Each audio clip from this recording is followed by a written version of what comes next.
Ở đây thì các bạn thấy đấy là một cú đánh do Bourges phát minh ra.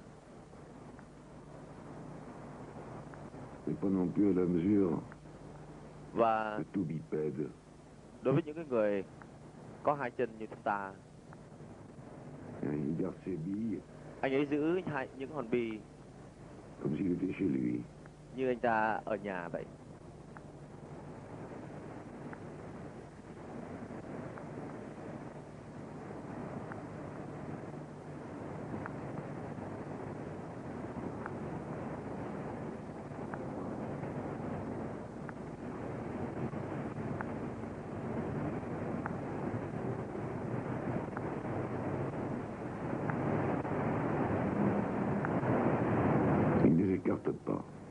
Hai hòn bi không rời nhau ra. Nếu không thì chúng nó lại tự gom lại. Giống như là và cái cách đánh một băng mà các bạn vừa mới xem trước đây phải có một cú cơ thật là chuẩn xác.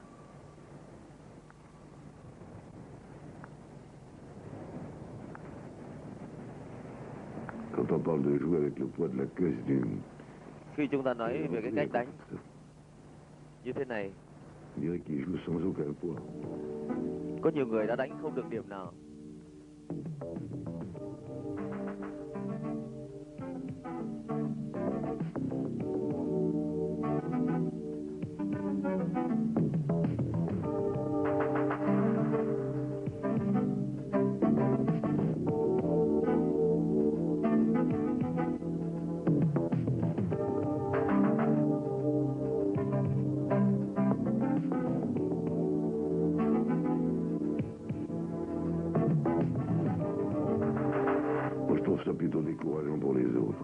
Đối với những người xem thì thật là thấy nản.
Thật không tưởng nổi vì cái bì bà bị trúng nhưng mà không bao giờ cử trùng rình.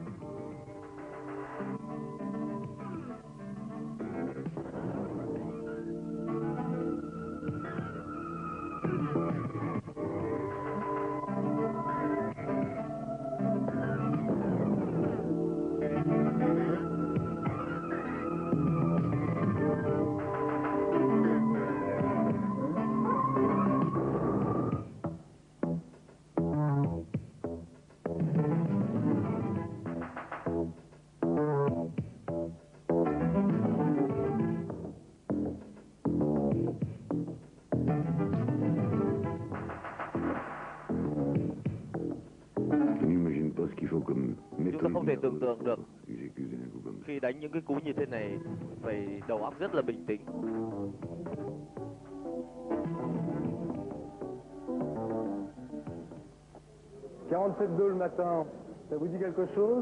Chúng ta coi cái này các bạn có thích không? Bourges đã dành cái này riêng cho chúng ta đấy.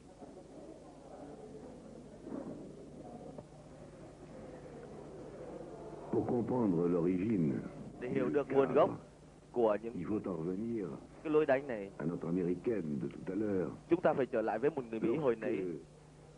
Khi mà cái cách này được phát minh ra, dĩ nhiên là một cuộc cách mạng trong nghệ thuật chơi bia. Người ta đánh tự do, nhưng mà trở nên chán nản vì Tất cả những vị vô địch đều có thể đánh một cơ 500 điểm. Và người ta đã tìm kiếm những cái phương cách nào đấy để chống lại những cái cách đánh của Mỹ. Để bắt đầu vào cái thời điểm đầu tiên, họ đã vẽ một đường vạch 10 cm cách băng.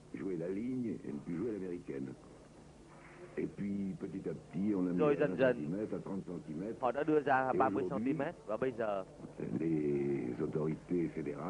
các cái lực lượng chính quyền đã quyết định một cái mức là gọi là 47 cm, vì đó là 1/3 của cái cạnh ngắn của cái bàn bia. Và quy luật của trò chơi này là chúng ta có quyền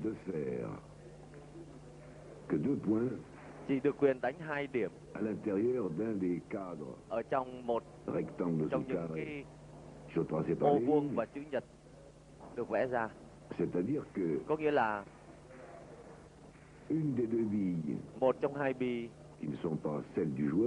không phải là bi của người chơi phải ra khỏi một trong hai lần đánh. Và điều này đã làm phức tạp thêm cái lối chơi. Và là một trò chơi rất là khó khăn, đòi hỏi một kỹ thuật rất cao và một cái chiến lược phải thật chuẩn xác. Ít ra là thuộc về những tay vô địch. Người ta đã làm cho phức tạp vấn đề hơn. Người ta đã làm những cái quai, có nghĩa rằng là ở những cái điểm gặp của những cái đường vạch này, các bạn đã thấy Bourges vẽ những cái ô vuông nhỏ, còn ngăn cấm những cái cách dễ dàng ngày xưa.